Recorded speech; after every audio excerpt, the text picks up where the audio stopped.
চোখের জল আর সুখে দুঃখে ঈশ্বরকে ভালোবাসা, এই দুটি হলো অর্ঘ্য দুর্গতিহারিণীর সবথেকে বেশি পছন্দ। আর আমাদের মতো সাধারণ মানুষ তাকে আর আমরা কী দিয়ে অঞ্জলি দিতে পারি? স্থির বিশ্বাস আমার, উনি কাউকে বঞ্চিত করেন না। প্রথমে যে সতীপীঠের কথা আমি আপনাদেরকে শোনাবো এবারে, সেটা হলো ক্ষীরগ্রামের দেবী যোগাদ্দা। বর্ধমান স্টেশন থেকে বাসে ঘণ্টা দেড়েকের পথ। এখানে দেবী যোগাদ্দা নিত্য পূজিতা। ষষ্ঠ শতাব্দীতে লেখা কুব্জিকা তন্ত্রে ক্ষীরগ্রামকে সিদ্ধপীঠ হিসেবে বর্ণনা করা হয়েছে। নেপাল রাজদরবারে মহামহোপাধ্যায় হরপ্রসাদ শাস্ত্রী এই তন্ত্রের যে হাতে লেখা পুঁথি পেয়েছিলেন, সেখানে ক্ষীরগ্রামের কথা পাওয়া যায়। এই ৩১৭৪ নম্বর পুঁথিটি কলকাতায় এশিয়াটিক সোসাইটিতে রাখা আছে, যেখানে উল্লেখ করা হয়েছে, ক্ষীরগ্রামং বৈদ্যনাথং জানিয়াদ্দাম লোচনে কাম রূপং মহাপীঠং সর্বকাম ফলপ্রদশ। ক্ষীরগ্রামের সতীদেহের চরণের আঙুল পড়ায় দেবীকে বলা হয় যোগাদ্দা বা যুগাদ্দা ও ভৈরব ক্ষীরকণ্ঠক। বর্ধমান জেলার মঙ্গলকোট থানার অন্তর্গত কৈচর রেল স্টেশনের কাছে আছে ক্ষীরগ্রাম। গ্রামের মধ্যে মূল মন্দিরের অবস্থান। মন্দিরের সামনে আছে প্রবেশ মণ্ডপ ও তারপরে রয়েছে গর্ভগৃহ। মন্দিরের চূড়াটির সঙ্গে অনেক সাদৃশ্য রয়েছে উড়িষ্যার বিভিন্ন মন্দির চূড়ার। মন্দিরে কোনো প্রতিমা নেই। গর্ভগৃহের দেওয়াল ঘেঁষে একটি বেদি রয়েছে, তার মাঝখানে রয়েছে একটি সুড়ঙ্গ মুখ। জানা গিয়েছে আগে এই সুড়ঙ্গ মুখটি অনেক বড় ছিল, কিন্তু অনেক সাধক এখানে সাধনা করার সময় সুড়ঙ্গ পথে ঝাঁপ দিয়ে প্রাণ বিসর্জন দিতেন বলে স্থানীয় রাজার নির্দেশে ওই মুখটি অনেক ছোট করে দেওয়া হয়েছে। আপাতভাবে বিশ্বাসযোগ্য মনে না হলেও ভালো করে লক্ষ্য করলে দেখা যাবে গর্ভগৃহের দেওয়ালে ফুটে উঠেছে দেবী দুর্গা ও কালীর সমন্বিত রূপ। কিভাবে তা সম্ভব হয়েছে তা কোনো ব্যাখ্যার অপেক্ষা রাখে না। এই বেদিতেই করা হয় নিত্য পুজো। ক্ষীরগ্রামে রয়েছে একটি খুব বড় জলাশয়, যা সকলের কাছে পরিচিত ক্ষীরদিঘি নামে। শোনা যায় দিঘির দক্ষিণ দিকের মাঝখানে দেবী সতীর ডান পায়ের বুড়ো আঙুল পড়েছিল। এই দিঘির জলের তলায় দেবী মূর্তি রাখা রয়েছে। প্রতি বছর বৈশাখী সংক্রান্তির আগের দিন রাতে দেবীকে জল থেকে তোলা হয়। সেখান থেকে দেবী মূর্তিকে তুলে আনা হয় 3 দিক খোলা উৎসব মণ্ডপে। একমাত্র ওই দিন দেবী মূর্তির দর্শন ও স্পর্শ করা যায়। ভোরের দিকে দেবী মূর্তিকে আবার জলের তলায় রাখা হয়। তখন দিঘির পাড়ে বেশ বড় আকারের একটি মেলা বসে, চলে জ্যৈষ্ঠ মাসের 4 তারিখ পর্যন্ত। শেষের দিন অভিষেকের জন্য দেবী মূর্তিকে আবার জল থেকে তুলে নিয়ে আসা হয়। ওই দিন ভক্তেরা ঘণ্টা 3 জন্য দেবী মূর্তিকে দর্শন ও স্পর্শ করার সুযোগ পান। এছাড়াও আষাঢ়ী নবমী, বিজয়া দশমী, 15ই পৌষ ও মাঘ মাসের মাকরী সপ্তমীতে দেবীর বিশেষ পূজা হয়। কিন্তু বৈশাখী সংক্রান্তি ও চৌঠা জ্যৈষ্ঠ ছাড়া বছরের আর কোনো দিন সাধারণ দর্শকের মূর্তি দর্শন নিষিদ্ধ। পরের 4 দিন রাত্রি দ্বিপ্রহরে দেবী মূর্তিকে জল থেকে তুলে এনে পুজো করা হয়। পুজোর শেষে দেবী মূর্তিকে আবার জলের তলায় রাখা হয়। পুজোর সময় ছাগ বলি দেওয়া হয়। দেবী বন্দনার যে রূপের বর্ণনা তা দেখে নতুন বিগ্রহ তৈরি করেছেন দাঁইহাটের এক শিল্পী। অতীতে ক্ষীরগ্রামের সতীপীঠের কোনো প্রাকৃত মূর্তি ছিল না, তবে তখনও দেবীর পুজো হতো। ক্ষীরগ্রামের রাজা হরিদত্তকে রাজা দেখা দেন উগ্রচণ্ডা মূর্তিতে। রাজার আদেশে দেবী যোগাদ্দা নামান্তরে যুগাদ্দা নামে পূজিত হন। বর্ধমান, বাঁকুড়া, হুগলি প্রভৃতি জেলায় যেখানেই আগরী বা উগ্র ক্ষত্রিয় সম্প্রদায়ের বসবাস আছে, সেখানেই যোগাদ্দাতলা রয়েছে। সর্বত্র যে যোগাদ্দার মূর্তি আছে তা নয়, কোথাও গাছতলায় নোড়ানুড়ি স্তূপ, কোথাও একটি মাত্র শিলাখণ্ড, কোথাও সিঁদুর, চন্দন, হলুদ মাখানো বট, অশ্বত্থ, পাকুড়, নিম, খেজুর বা শেওড়া মা যোগাদ্দার প্রতীক হিসেবে পূজিত হন।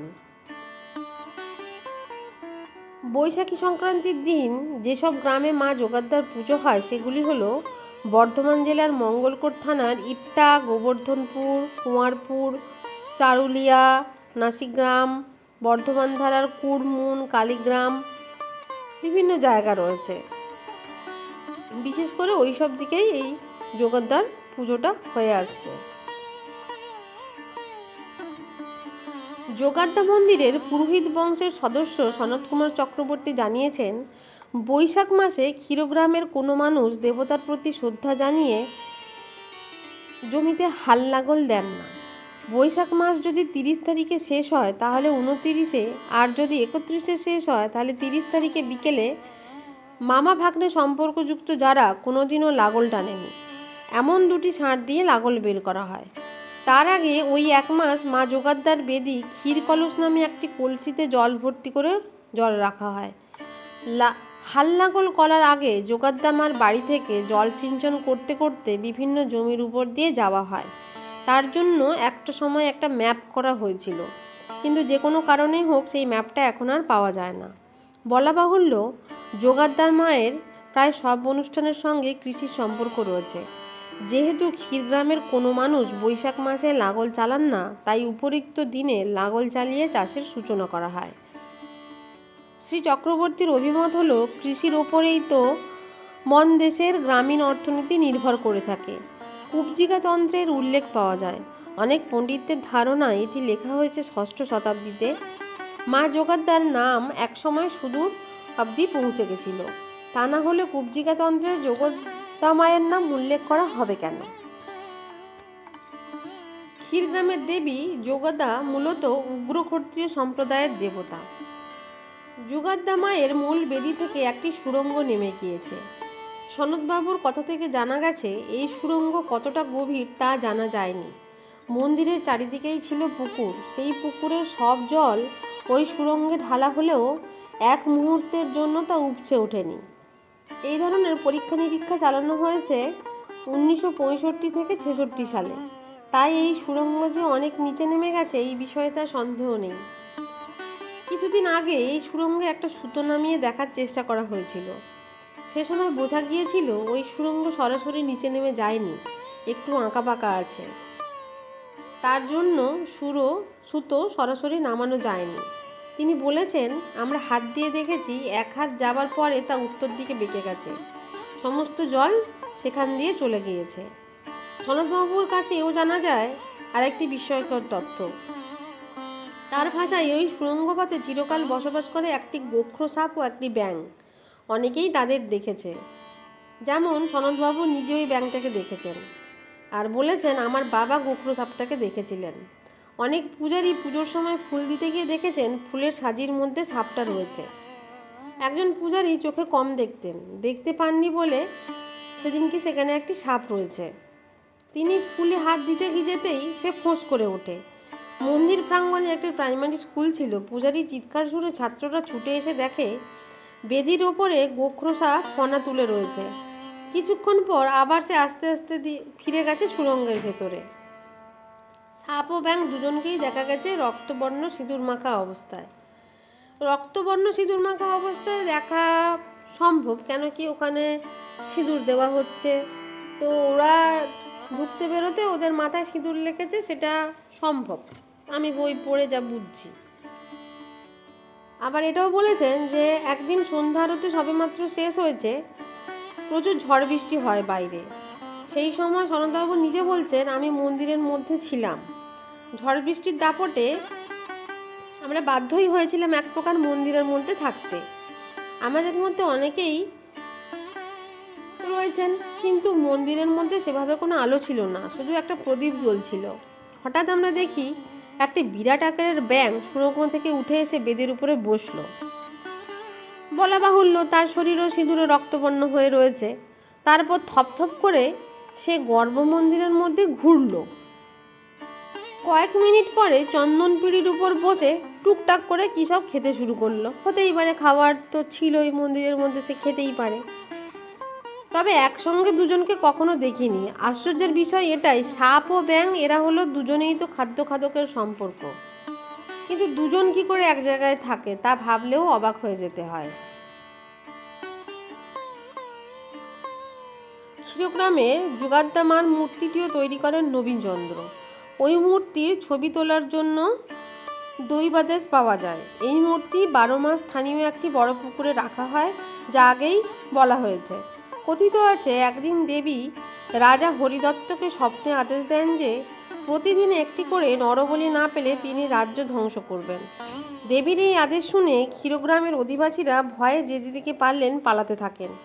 বীরাচার পরায়ণ শক্তিভক্ত রাজা হরিদত্ত 7 দিনে 7 ছেলে বলি দিয়ে স্বপ্নাদেশ পালন করেন।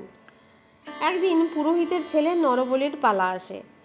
পূজারী ব্রাহ্মণ ছেলেকে হারানোর ভয়ে রাতে সপরিবারে পালানোর উদ্যোগ নেন।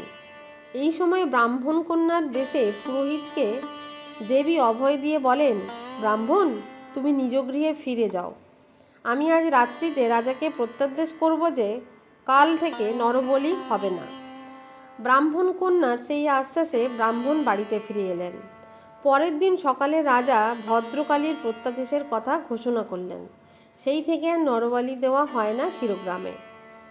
একই সঙ্গে দেবীর আদেশে ভদ্রকালী মূর্তির পরিবর্তে পৌরাণিক ধ্যানের অনুযায়ী দশভুজা মূর্তির প্রতিষ্ঠা করা হয়। মহারাজা নবীনচন্দ্র ভাস্করকে আগের মূর্তির মতো অবিকল একটি মূর্তি করার আদেশ দেন। কিন্তু সেই মূর্তি হওয়ার পর আবার কোনটি নতুন আর কোনটা পুরাতন তা বোঝা যায়নি। নিবারণ চট্টোপাধ্যায়ের কাটোয়ার ইতিহাস বইতে উল্লেখ করা আছে, ক্ষীরগ্রামে দেবীর শাঁখা পড়ার অত্যাশ্চর্য কাহিনী। ক্ষীরগ্রামে ধামাচ নামে একটি দীর্ঘায়তন দিঘি আছে। সেই দিঘির ঘাটে একটি অসামান্য রূপা লাবণ্যময়ী বালিকা একদিন একাকিনী স্নান করিতেছিলেন। ঘাটে জনমানবের সমাগম নাই। এমন সময় ভানুদত্ত নামক জনৈক শঙ্খবণিক দীর্ঘিকা তীরস্থ শঙ্খ বিক্রিয়ার্থে ক্ষীরগ্রামে গমন করিতেছিলেন, মানেও শাঁখা বিক্রি করতে যাচ্ছিল। ওই স্নান যে করছিল বালিকা, ওই শাঁখা যে বিক্রি করছিল তাকে ডেকে বলেন, আমাকে শাঁখা পরাইয়া দাও, আমি যোগাদ্দার পূজক ব্রাহ্মণের কন্যা। শাঁখা পরাইয়া আমাদের বাড়ি গিয়া বলিবে, গম্ভীরের কুলঙ্গিতেও 5 টঙ্কা আছে, শাঁখা দিয়া লবে গিয়া জনকের কাছে। শাঁখারি নিঃশঙ্ক মনে মেয়েটিকে শাঁখা পরিয়ে গ্রামে পূজারী ব্রাহ্মণকে গিয়ে বলিলেন, ঠাকুর, তোমার কন্যা ধামাচের ঘাটে আমার নিকট শাঁখা পরিয়া গম্ভীরের কুলঙ্গিতে 5টা টাকা আছে বলেছে, তাহা আমাকে নিতে বলেছে। ব্রাহ্মণ তো শুনে অবাক, এ কি, আমার তো কন্যাই নেই, তবে কে শাঁখা পড়ল? তাহার পর টাকার জন্য কলঙ্গির সন্ধান দিয়েছে। ঠিক আছে, কলঙ্গিতে সন্ধান করিতে গিয়ে দেখিলেন সত্যিই তো 5টা টাকা রাখা আছে। তখন ব্রাহ্মণের চৈতন্য হয়েছে। তার হৃদয় দিয়ে আর চোখ দিয়ে দরদর করে জল নামছে। খানিকক্ষণ চিন্তা করে ওই যে শাঁখা বিক্রি করছিল তাকে বললেন, ভাই, তোর তো পরম সৌভাগ্য, আশীর্বাদ কর যেন তোর সৌভাগ্যের অংশভাগী হতে পারি। এ শঙ্খ হইতে তুই নিঃশঙ্খ হইলি ভাই। তুই যে কন্যাকে শাঁখা পরিয়াছিস, তিনি কন্যা রূপিণী যোগমায়া যোগাদ্দা। তুই যুগে যুগে কত যোগ সাধন করিয়া যোগাদ্দার দর্শন পাইলি ভাই। আয় আয়, তোর স্পর্শিত পবিত্র দেহ স্পর্শ করিয়া আমার এই পাপ দেহ পবিত্র করি। এই বলিয়া ব্রাহ্মণ শঙ্খবণিককে হৃদয়ে জড়িয়ে ধরলেন। বললেন, ভাই চল চল, একবার ওই মেয়েটাকে আমাকে দেখাইয়া দে। তুই সঙ্গী না হইলে ভাই আর তার সাক্ষাৎ পাইব না। শাঁখারির সঙ্গে ধামাচের ঘাটে উপস্থিত হইয়া মা মা শব্দে গগন বিদীর্ণ করিতে লাগিলেন। বহাসে মায়ের সাক্ষাৎ না পাওয়া ব্রাহ্মণ কহিলেন, পাষাণ নন্দিনী, তোর দর্শন বঞ্চিত হইয়া এই ঘাটে ব্রহ্মহত্যা হইতেছে। ব্রাহ্মণ আত্মবদত্তত হইলে ভগবতী যোগাদ্দা সলিল মধ্যে হইতে সশঙ্খ হস্তদ্বয় উত্তোলন করিয়া দেখাইলেন। ব্রাহ্মণ তদদর্শনে আপনাকে কৃতার্থ জ্ঞান করিয়া হাস্যবদনে ভবনে গমন করিলেন। অদ্যাবধি সেই শঙ্খবণিকের বংশধর যোগাদ্দা পূজায় বিনামূল্যে শঙ্খ প্রদান করিয়া আসিতেছে এখনো পর্যন্ত। দেবী যোগাদ্দাকে কেন্দ্র করে আজও ঘটে নানা অলৌকিক ঘটনা। এই বছর কয়েকদিন আগে দেবীর মন্দিরের সামনে জনৈক ব্যক্তি পাপ স্খলনের জন্য হত্যা দিয়েছিলেন। কোনো এক সময় ওই ব্যক্তি মাকে পদাঘাত করেছিলেন এবং পরবর্তী সময়ে তার কুষ্ঠরোগ হয়। রোগের হাত থেকে নিষ্কৃতি পাওয়ার জন্য তিনি জামালপুরে তার গুরুর কাছে শরণাপন্ন হয়েছিলেন। ওই জায়গায় ধর্মরাজ ঠাকুর আছেন। ওই রোগগ্রস্ত মানুষটির কাছে শোনা যায় ধর্মরাজ ঠাকুর তাকে স্বপ্ন দিয়ে বলেন, ক্ষীরগ্রামের মা যোগাদ্দা মন্দিরে তুমি হত্যা দিয়ে তার শরণাপন্ন হও এবং স্বপ্নাদেশ হয় যে ওই গ্রামের জনৈক ব্যক্তির পদধূলি নিলে তুমি রোগমুক্ত হবে। দেখা যায় 1 বছরের মধ্যে তিনি রোগমুক্ত হয়ে যান। আজও রাত 9টার পরে মায়ের মন্দির চত্বরের মধ্যে কেউ থাকেন না। বলা যায় কোনো বিশেষ কারণে ওই সময়ের পরে ওখানে কেউ থাকতে পারে না। এখনও প্রতি সংক্রান্তিতে এখানে বলি হয়। তাছাড়া যাদের মানসিক থাকে তারাও এখানে বলি দেন। দুর্গা নবমীর দিন বলি দেওয়া হয় মোষ, ছাগল আর ভেড়া। এখানে শক্তিমতে পুজো করা হয়। উপকরণের মধ্যে থাকে মদ ও মাংস। তবে কোনো অনাচার হয় না। কোনো ভিন্ন জায়গা থেকে মানুষ এলে তাকে কেউ বিরক্ত করে না। ক্ষীরগ্রামে যোগাদ্দা ঠাকুরের প্রাঙ্গণে প্রতি মাসের সংক্রান্তিতে গুয়া ডাকা নামে একটি অনুষ্ঠান হয়। বিভিন্ন গ্রামের অগ্রহারিকগণ এই গুয়া ডাকা অনুষ্ঠানে সমবেত হন। সকলকে পান সুপারি দেওয়া হয়। অবশেষে মাঝ ময়াকার ঝ কথাটি উচ্চারিত হলে অনুষ্ঠান শেষ হয়। এক শ্রেণীর অগ্রহারিক এই গুয়া ডাকার মাঝ রক্ষা করতেন। যারা মাঝ রক্ষা করেন তাদের উপাধি মাঝি। অগ্রহারিকের মধ্যে মাঝ উপাধি লক্ষিত হয়। এই মাঝ রক্ষাকারীদের গ্রাম হতে মাঝি গ্রাম, সংক্ষেপে মাঝগা, এই গ্রামের দত্তক। বর্তমানে ক্ষীরগ্রামের 9 ঘর সেবায়িত আছেন। তার মধ্যে সনত কুমার চক্রবর্তীদের বংশের পালা থাকে 7 মাস। প্রতি মাসে তাদের পালা থাকে 6 দিন। দেবীর ভৈরব ক্ষীরকণ্ঠ, রাড়ের ক্ষীরগ্রাম ও দেবী যোগাদ্দা বইটির লেখক সনত কুমার চক্রবর্তীর কাছ থেকে জানা গেছে অনেক সাধক এই সতীপীঠে সিদ্ধলাভ করেছেন। অনেকেই আসনের মাঝে থাকা সুড়ঙ্গে ঝাঁপ দিয়ে দেহত্যাগ করেছেন। শেষ যিনি ওইভাবে আত্মত্যাগ করেছেন বলে জানা যায় তার নাম গঙ্গাধর। শ্রী চক্রবর্তী জানান তিনি দেহত্যাগ করেছেন কদিন আগে। আমার বাবা ঠাকুরদা এই নাম শুনেছেন, পরে আমরাও শুনেছি। অনেক পণ্ডিতের ধারণা 6ষ্ঠ শতাব্দীতে কামরূপে কুব্জিকা তন্ত্রে লেখা হয়েছে, যেখানে ক্ষীরগ্রামের মা যোগ্যতার কথা উল্লেখ করা আছে। মন্দিরটি তৈরি হয়েছে 1শ শতাব্দীতে। বনেন্দ্র রিসার্চ মিউজিয়ামের কিউরেটর মন্দিরের একটি ইট নিয়ে গবেষণা করে গবেষণালব্ধ বিষয়টি 1961 সালে কালনা কলেজ ম্যাগাজিনে প্রকাশিত হয়। ওই রিপোর্টে তিনি উল্লেখ করেন যে মূল মন্দিরটি 1শ শতাব্দীতে তৈরি হয়। মন্দিরের গোল গম্বুজটি তৈরি হয় মহারাজ কীর্তিচন্দ্রের আমলে। আনুমানিক 1740-এর মধ্যে এটি তৈরি হয়। মাঘ মাসের সাকরি সপ্তমী তিথিতে এখানে একটি অনুষ্ঠানের আয়োজন করা হয়। তখন দুজনকে বর কনে সাজানো হয়। এই বর কনের সেজে মালাকার ও তার স্ত্রী একটি নির্দিষ্ট জায়গায় এসে দাঁড়ান। সেখানে বর্তমানে যার বাড়ি তিনি তাদের বরণ করে নেন। এই প্রথা আজও চলে আসছে। চৈত্র মাসের সংক্রান্তি থেকে বৈশাখ মাসের সংক্রান্তি পর্যন্ত নির্দিষ্ট বাদ্যকরেরা মায়ের মন্দিরের সামনে গভীর রাতে রাত্রি 12:30 থেকে রাত্রি প্রায় 1টা-1:30টা পর্যন্ত বাজনা বাজান। সারা মাস তারা হবিষ্যান্ন খেয়ে থাকেন। পরিষ্কার কাপড় পরে ও 7 পুরু কাপড় কোমরে ও চোখে বেঁধে তারা মন্দিরের সামনে যায়। ওদের গন্তব্যস্থল সীমাবদ্ধ থাকবে আটচালা আর মন্দিরের মাঝের জায়গা অবধি। জনশ্রুতি এই সময় দেবীর চালাচামুন্ডারা বাজনার তালে তালে নৃত্য করে। তাই সেই দৃশ্য যদি কারোর দৃষ্টিগোচর হয় তাহলে ভয় পেয়ে যাবে।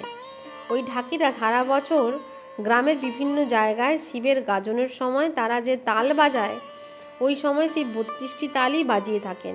300 বছর আগে এখানে নরবলি হতো। 1838 সাল থেকে নরবলি প্রথা রোধে আইন প্রণয়ন করা হয়। এই প্রসঙ্গ জনশ্রুতির বিষয়ের আগেই উল্লেখ করা হয়েছে। তবে এখন নরবলি না হলেও বুক চিরে নররক্ত মায়ের উদ্দেশ্যে নিবেদন করা হয়। আজও মায়ের থানে নানা অলৌকিক ঘটনা ঘটে। অনেকে আজও এখানে এসে হত্যে দেন। এমন হয়েছে মায়ের ভোগের মাছ চিলে নিয়ে গেল, কিছুক্ষণ পর দেখা গেল যথাস্থানে মাছটি রয়েছে। রাত 10টার পর মন্দির চত্বরে কেউ থাকেন না। নিত্য পুজোর উপকরণ হিসেবে দেওয়া হয় ছোলা আর পাটালি। দুপুরে দেওয়া হয় ভাত, ডাল, তরকারি, মাছ, পায়েস। একই নিয়মে চলছে মায়ের পুজো। দেবী জাগ্রতা এই বিশ্বাস রয়েছে সকলের। যুগ যুগ ধরে এই সতীপীঠে মায়ের পূজার্চনা চলছে অবিচ্ছিন্নভাবে। তো আজকে আপনাদেরকে শোনালাম প্রথম সতীপীঠ দেবী যোগাদ্দা। কেমন হয়েছে আপনারা অবশ্যই জানাবেন। যদি আপনাদের ভালো লেগে থাকে অবশ্যই লাইক করবেন, শেয়ার করবেন, কমেন্ট করে জানাবেন। সুস্থ থাকুন, ভালো থাকুন, আনন্দে থাকুন। আজকের মতো চলি।